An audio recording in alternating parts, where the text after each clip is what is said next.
What's up, everyone? And this is Next Level Thinking.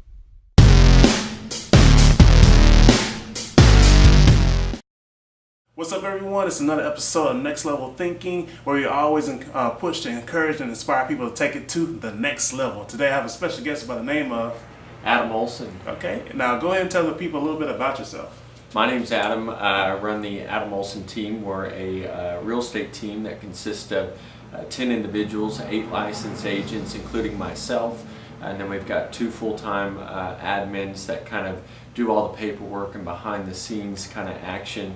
But anyways, we have an office location in Huntsville, and then we have a secondary office location down in Spring, the Woodlands area, and we sell real estate kind of all over the state of Texas, even do some international sales as well, but mostly kind of combined from Centerville down to Houston, even as far as Surfside Beach and Galveston. So we do a lot of sales here in Walker County, Montgomery County, as well as Harris County as well. Awesome.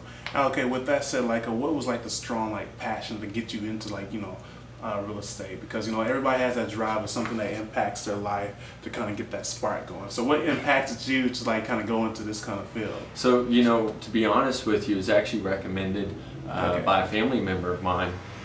Because I didn't want to go to college. Okay. So from there, I was, and I'm sure a lot of people have this issue where you go into a field and everyone tells you, "Oh, good luck, I tried that, you'll never make it." The fear, the adversity, and much more. Exactly, and people, they're going to down talk you, but that really is what kept me going. Was I got in and multiple people told me that we couldn't do it and would never make it, and it took us a while to get going. It took me 7 months to sell our first property. And 7 months. Most people 2 or 3 months. I'm gone. Yeah. This is not for me. But you hit on something very important, because especially when it comes to entrepreneurship, not everything's going to be done overnight. It takes time to progress. You got to get into the field. You got to be willing to make mistakes. I don't know what it is, but a lot of times when we go into these kind of career paths, we're afraid to make the mistakes. Yep. And that's how you grow. Yep, and you're exactly right. You just hit the nail on the head there. I tell our team, we don't care if you screw up as long as you make it right. Mm-hmm. Mess up as many times as you can, because at the end of the day, we don't know everything. Exactly. And we're going to learn throughout the process, trial and error. But I tell them all the time that the 2 things that you need to know is it's okay to make mistakes, and secondly, there's not any amount of money in this world that can buy our name back. Right. And we operate kind of on those 2 principles. Especially that. And okay, I gotta throw this is a big one for a lot of entrepreneurs. What do you tell your team when it comes to making the call? Because everybody wants to be the entrepreneur and go into the field, Yep. but it's okay, it's time to make them dials. And no one wants to do it. It's definitely scary, especially when you first get in. But when you get told no and no and no, and you really know your stuff, it gets easier as you go. When I tell our sales agents or employees as well, is I don't care if they say no, call them again, call them the next day. Oh, it's kind of like, I'm sure you've seen Les Brown, mm-hmm. And he'll talk about how he went to get that radio job. Mm-hmm. And he went back, I think the guy's name was Butterball, Mr. Butterball, at the radio station. That's and a clever he went back, day after day after day. And Les will tell you, in his interviews online, that he'd go back and the individual would say, "You just came yesterday, no, nothing's changed." And he said, "Well, I didn't know if someone got fired or laid off or quit, And so it's all about the persistence, and regardless if someone tells you no, there's someone out there that will tell you yes. And once you learn your field or your industry, it'll get more comfortable as time goes on. And it kind of goes back to what we're saying, making mistakes and willing to go for it. But the main thing you were hitting on is persistency. Yep. It's being able to take those scars, the battle wounds and things like that, but able to get back up and keep striving forward. Exactly. And that is the main thing. Even in life, or if we want to bring it to sports, especially with the NBA going off the playoffs, it's getting really intense right now. But like even if you lose the first game, it's not over. Yeah. It's just the beginning. Exactly. You could actually probably lose the first 2 games and all of a sudden come back and win the whole series. But you got to have that mindset that no matter what we're going through, it's just a challenge or something to learn from to like take it to that next level. Exactly. And just like, I'd mentioned before, it took me 7 months to sell my first property, period. And so there were a lot of failures through there, and a lot of people, in that situation would have given up, and like you said, in the first month or 2 or 3. But it's just being persistent and going with the flow. Of course, you have to have a strong backing, whether that be friends or family, and some people don't have that, but you can find it. Yeah. If you surround yourself with like-minded people, then it becomes yourself, no matter if your family's telling you no or your friends are telling you no. And that actually really cuts deep because a lot of people like quit doing certain things because the family said no. Family's like foundation. So when we're growing up as a child, we rely on their, expertise because they're nurturing us to become adults. Exactly. And then when they start saying no, and you have this passion, that dream to do something else, and they're saying no, you're like, what? So you're supporting me all the way up to this point. Now you're telling me no. And a lot of people just like stop from there. Exactly. And there's a lot of your most successful entrepreneurs out there that had the same issue, with their family. JT Fox is a perfect example. And I met him in person, great person. Yeah, he's exceptional. He's the real deal when it comes to individuals. And there's several others. Tony Robbins is another one. He's an incredible individual. I've been to a lot of his events, and I would suggest to any of the viewers out there to definitely attend a Tony Robbins event or JT Fox event or Gary Vaynerchuk, Les Brown, etc. I mean, that's what got me to where I am today, watching those videos and hearing different individuals like yourself that share content and information, and just getting immersed in it, because every speaker, every podcast individual, every video that you watch, you learn something different from it, and everyone has a different style, everyone has a different rhythm, and listening to those different individuals like yourself, it brings you to awareness, because one of them will tell you something and then the other one's going to tell you something totally different, but it's actually the same message, just different words.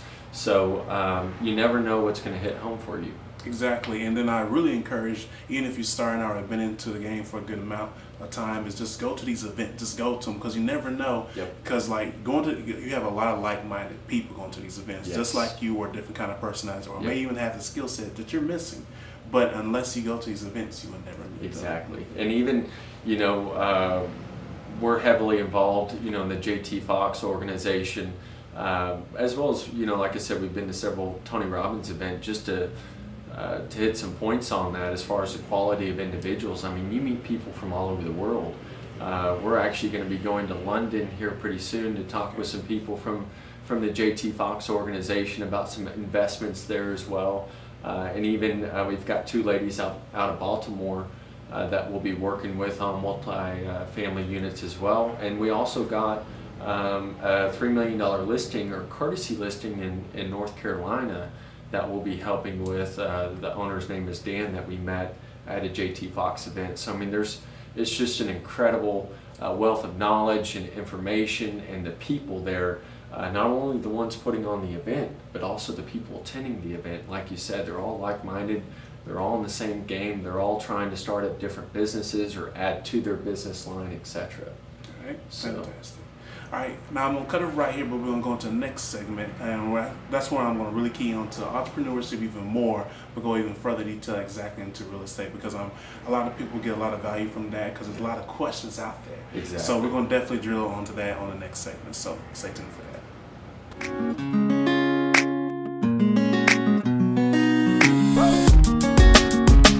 What's up, everyone? Now we're back to the second segment, and now we're going to drill a little bit more into the slip up. Hey, we all make mistakes. Just got to be talking about that. Entrepreneurship and more real estate. So I'm going through this one. So what's the top 3 things that makes an entrepreneur successful? The top 3 things for me would probably be consistency. Number 1, being consistent with what you're doing. So if you're running, Facebook ads, or you're cold calling, or whatever your business is, that you're consistent with it. Like we shared earlier, took us 7 months to sell our first property. We were consistent with the fact that we were going to sell one, even though we hadn't. And so I think that would be number 1. Number two is work ethic for me. You know, I always tell our team, if you're going to work 9 to 5 in real estate, it isn't the place for you. Real estate is literally 24/7, 7 days a week. And I'm not saying you have to kill yourself and overwork and distance your friend. Basically, pretty much this is your lifestyle. Yeah, you got to do it, you know. And when you're new in any field, you know, work. Put in those 12, 14, 15, 16, 17-hour days. You know, I mean, a lot of your most successful individuals, they're up at 3, 4, 5 in the morning, you know, and they're not going to bed till midnight, 1 in the morning. Because a lot of times they're thinking like, okay, while I'm resting, my competition may be doing something. Exactly. And, you know, Grant Cardone publishes a good statement generally. Work like your competition is working 24 hours a day to beat you. Ooh, and that'll wake you up real quick. Exactly. Because you're like, every hour I'm sleeping, I may be losing to my competition. Oh, yeah. Because the worst thing you want to be like, oh, I'm good, or get into the our comfort zone. Yep. And you're like, oh, it's successful. We have all the sales out the way. We're killing it. And then the next week you're like, what's wrong? You won't believe this. Oh, yeah. Like, look. No. Exactly. And it's crazy, but that's exactly what happened to Blockbuster. You know, they had the chance to buy Netflix, and then they passed up on it, and look at them now, they're bankrupt. Look at Toys R Us. They didn't want to go online. Amazon put them online, now they're bankrupt. I mean, it's just the way of the world. So you sleep, you might be a multi-billion-dollar company or a multi-million-dollar company, but it doesn't matter. If you're sleeping, you're not working, you're not on the cutting edge of whatever your business or opportunity may be. You know, there are chances that you're going to fall short. Exactly. And that's exactly how we've gotten to the point of where we're at in the real estate industry, is through the online technology. And we've kind of taken the market in different areas from other individuals that aren't on the cutting edge, and that's what happens. Right. I have another question, but I think you got one more top 3 gotta hit. Yeah, the last one would be to surround yourself with like-minded people. Mm-hmm. It's very easy to get down on yourself. It's very easy to go cry in the corner. I've been there, you know. And that's very important. Like, we're all human beings. Like, we're gonna make, you know, exactly, have emotions, stuff like that. And you bring up a good point. Control your emotions. You know, take control of what you're thinking or what you're putting out. You know, try not to think negatively about yourself or what you're doing, and it's very hard to do.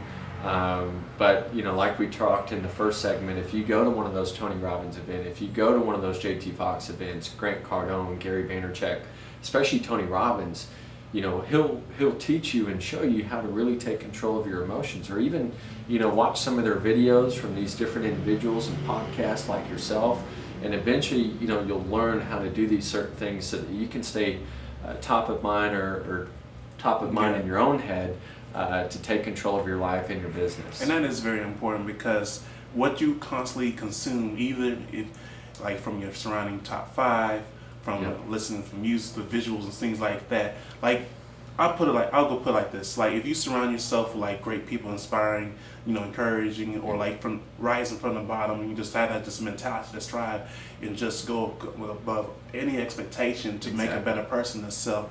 9 times out of 10, if you hang around those people, you'll be like, okay, I can't slip up because my friend's doing this, and if I'm kind of doing that, I'm like, come on, man, what are you doing? But if you're around people that's always dragging down, complaining, blaming others, no accountability, no drive, this may sound just rough out there, but you're not going to really have to be successful because their mentality is not there. Exactly. And you just brought up a great point. You know, especially if you run a team or a business, take responsibility. Even if it's not your fault, by taking the responsibility, you own the company at the end of the day, and at the end of the day, it's your fault if something doesn't get done. Yes, you know, sometimes our employees or self-employed contractors will make mistakes, but at the end of the day, you're the owner, you're the operator, and you're the one that's supposed to make sure that everything is operating smoothly. So take full responsibility, because at the end of the day, it's on your shoulders. And I think Gary Vee hit on that, you know, a lot of times. And I'm pretty sure, like, even I've done that. Like, it's one of those things, like, come on, man, you got to just take up, because you at this kind of position as a owner where you have to take accountability for things. Exactly. And it's like, all right, it's amazing. So many people just want to put on somebody else. Yep. Or they want to, here's the one. they want to blame everybody else for their current position in life. Exactly. Like, you have control of what you can do and where you move and strive in life. Start taking accountability and start executing the action. Exactly. Yeah. So, okay, with that said, what is probably your biggest obstacle you had to overcome so far in entrepreneurship? So I'd say my biggest obstacle this year is just trying to grow the business without growing the expenses. So, whenever I first got in, it was age. I'm a younger individual in the real estate industry where the average age is 65. Oh, that's a big hill to overcome. Exactly. So I could just imagine you coming to the house and be like, okay, so where's the real agent? And you're like, are you serious? Oh yeah, or they ask you your age, and you have to tell them, and it's just, it comes apart with it. But if you know what you're talking about, you know your market, you know your numbers, most importantly, you'd be surprised in every business that a lot of your individuals don't know their own numbers. They don't know their website numbers. They don't know their traffic numbers, their conversion numbers, what they're making, what their expenses are, etc. If you know your numbers, if you know your sales, if you know your quality and what you reach, you'll win those clients and those individuals regardless of your age or what they think you are or how many years of experience you have. And so, really it's about knowing your advantages in your product. And until you master that, you may trip and fall and may not convert as high as you want, but eventually you'll get there. And that just goes back to being persistent and consistent. So now, I know you're in real estate, so we got to go and give the people some value. So I'm gonna start with something really easy. What is like a recommended credit score when a first-time home buyer is trying to get their first home? Okay. Because that's like a common thing. It's like, oh man, what does my credit score have to look like? Exactly, and so it really just depends on the bank that you go to and what you're trying to accomplish. Whether you're buying an investment property or you're buying a first-time home or acreage, it really just depends. But to keep it general, not the average credit score that you need to purchase a new home or your first home would be 580 and above. Really, you want to... That kind of threw me off, 580? Yeah. I mean, really you want to stick around about 620. Give you, I guess, like a better rate or your monthly payments. Exactly. At 580, you're going to be FHA. The premiums might be just a tad higher depending on the bank that you go to. And your interest rate may be a little bit higher because, lower credit score. But generally, you want to be 580 or above. And if you're at 580, it's real easy to get to 620. But, with that, I want to touch on something else. There's a lot of great credit repair companies out there that'll help you fix your credit. I suggest that you call a loan officer first. Credit repair companies sometimes don't always get the job done. Oh man, that's some news. Yeah. And you're spending money. But here's the deal. At the end of the day, the lender works for you, and they only get paid when the loan closes. Meaning they want to get you to the credit score so that they can close the loan for you and get you in the house that you want. So my suggestion to the viewers is call a loan originator, loan officer, mortgage company, bank, etc. If you have a lower credit score, be upfront with them. Say, hey, my credit score is low. I'm calling because I want to learn how to improve my credit. And they're going to point you in the right direction. That way you don't call one of these credit companies that could very well be at the end of the day a scam. Ooh. There's a lot of information on the internet that isn't necessarily true or correct, so that would be my suggestion, because at the end of the day the loan officer or mortgage company, they're regulated by the state or federal government, and they're going to be 100% with you, and they're going to be honest and dependable. Exactly, that's key information. I want to kind of go in a little bit back when you sell. So in a brief summary, what defines an investment property? Because I feel like a lot of people are like, what exactly is the difference? Yeah. So what exactly is an investment property? So, obviously you can buy a great investment as a home and live in versus, or, basically like foreclosure, etc., move in, fix it up, live in it. You could do that. But that's not really an investment. An investment would be a home that you purchase to rent out, or that's going to make you a return on investment, or ROI as we call it in the real estate industry. So that would be considered commercial property, a multifamily property, a home or property that you purchased to rent or do a ground lease, so on and so on. So an investment property to us would be classified as a property that's making the individual an ROI, or return on investment. So basically making them money every month. Yeah, so it basically becomes like their asset added to their other streams of income that they may have. Exactly. So. Right. So this is a heavy one. So taxes. This is one of those subjects that a lot of people don't talk about, but to give the people value, like when it comes to homes, like what taxes should they take into consideration? So it depends on the market that you're in, the city that you're in. So depending on where you live, if you're in the city limits, you're going to have city tax, as well as all the other taxes as well. If you're out in the county, you're not going to have the city tax, but you'll have the county tax and then the school, etc. It just depends on where you live as far as your tax rate. But the beautiful thing about the state of Texas is we're a non-disclosure state. So if you go and buy a property, unless it's an investment property. Off a little bit, but kind of back it up with just a few statements, Okay. so we pick up from there. So you were talking about like the county taxes and things like that. Yeah, so the county taxes, it's going to vary on the county that you're in, and the percentages, of tax that you're charged or have to pay are going to vary on the different county that you're in the state of Texas, and really all over the country. It just depends on your local area and what they charge. But in the state of Texas, we're a non-disclosure state. That means we don't have to disclose to the tax districts or really anyone what we bought the property for.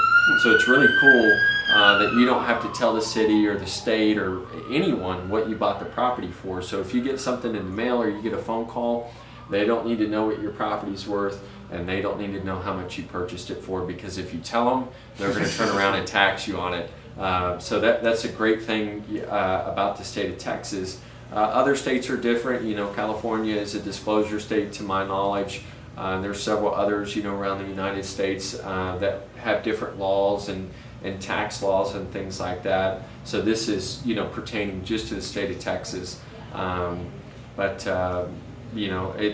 Regardless of the taxes, your investment should still be cash flowing as long as you've done your numbers correct and made sure that you're getting a positive ROI on your investment. Great. Okay. When it comes to choosing a house, I know the common things you can probably fill the rest of the list in, like I guess the surrounding area, I guess employment and things like that. And like how does that, I guess, determine like the prices of the houses? So really it goes off market knowledge. So I always tell people, look, I'm a real estate agent. And at the end of the day, that means I market homes and I help people buy and sell property, whether it be home, commercial, farm and ranch. Doesn't matter. We've done it all, but we're not an appraiser. That's why there are licensed appraisers in different states that appraise properties, but we do have market knowledge. So what we do when we go on a listing appointment is we'll run comps, comparable to the property based off square footage, bedrooms, if it's commercial, lot size or acreage size, building size, and then with commercial it gets in with, like we talked about earlier, what is the ROI? What is the net profit after expenses? What's the gross profit? What's the cap rate? And things like that. So commercial, you're going to price differently, than residential, obviously, and same with farm and ranch. It depends on the acreage. Are there mineral oil rights? Is there timber? Is it a working ranch? So on and so on. And so it really just depends on what class of property we go into. But as far as single family homes, it's going to depend on location, it's going to depend on the square footage, bedrooms, and different things like that. Also, the biggest thing is going to be the repairs that are needed, or what the inside of the property looks like. If it's a fixer-upper, as we like to call it in the industry, then obviously, nice way of saying it. the gentle way of saying it, like you would say. But from there we would kind of take a cost approach as far as doing the remodel and what it would be worth after the fact, because no one's going to pay market value and then dump a bunch of money into it. So it just depends on what you're doing and what facet of real estate you're going to get into. But comps can be run from multiple different angles. Okay. So with that said, what is like a common question that you get asked a lot? Like at the front gate, they're like, "What is this?" So everyone's number one question, unfortunately, is generally commission and how long is the listing for? And I would say, the reason that is because people are scared of realtors. People are scared of real estate agents. They think we're out to get them. And let's face it, in today's world, in any industry, there's good and bad. And so what we like to do when we go on a listing appointment is go over who we are, what we do, and then we go over the paperwork and what we do differently. Nothing is fixed on a real estate contract. It's all negotiable at the end of the day.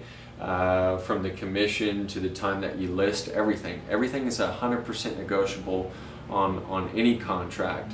But the way that we make our customers feel like they're in control or feel comfortable, I should say, is our agreements are 100% cancelable at any time. We stand behind our work. I always tell people, I'm originate from the show cattle industry, not just here in the state of Texas, but we exhibited and showed cattle all over the country, in different states and cities. And I come from the old mentality, even though that I'm a younger individual, so whenever I shake someone's hand and we tell someone we're going to do it, then we're just going to do it. It's that simple. There's no smoke and mirrors here. And like I said, earlier, whenever we first started this interview, there's no amount of money in the world that can buy back your name. That's the most important thing you have, and that's the most important thing that you need to safeguard and make sure that you're delivering on. So under promise, over deliver, and that's kind of our mentality. And that's, I'm glad you brought that up, because a lot of times with these professional careers, even like real estate agents, insurance, life and property, there's always this stereotype that's been pushed out through the social media, and we have memes about everything, and so there's a lot of confusion. So I'm glad that you addressed that. So, but I want to wrap this up. So, like, where can they find all the information if they want to ask you a question and much more? So, first of all, you could go to our Facebook page, the Adam Olsen team. And that's Olsen, Olsen is how it's spelled. So you can look us up on Facebook, our business Facebook page, the Adam Olsen team, or you can go to our website, www.adamolsenteam.com, and check us out there as well. You'll find our videos on YouTube, as well as multiple different ads and posts on Facebook, and can send us a message through there or inquire through the website. All right, awesome. So I'm pretty sure everybody got a tremendous amount of value and information. I was like a water hose effect. I know you put so much in there in a few minutes, but you can easily just rewind and get you'll know so much more. So, but make sure that you subscribe, like, and share this video, and also on the platforms. Subscribe to the podcast. It's gonna be on iTunes, and keep this information going, because it's all about supplying people with information so they can become a better person and live a better life.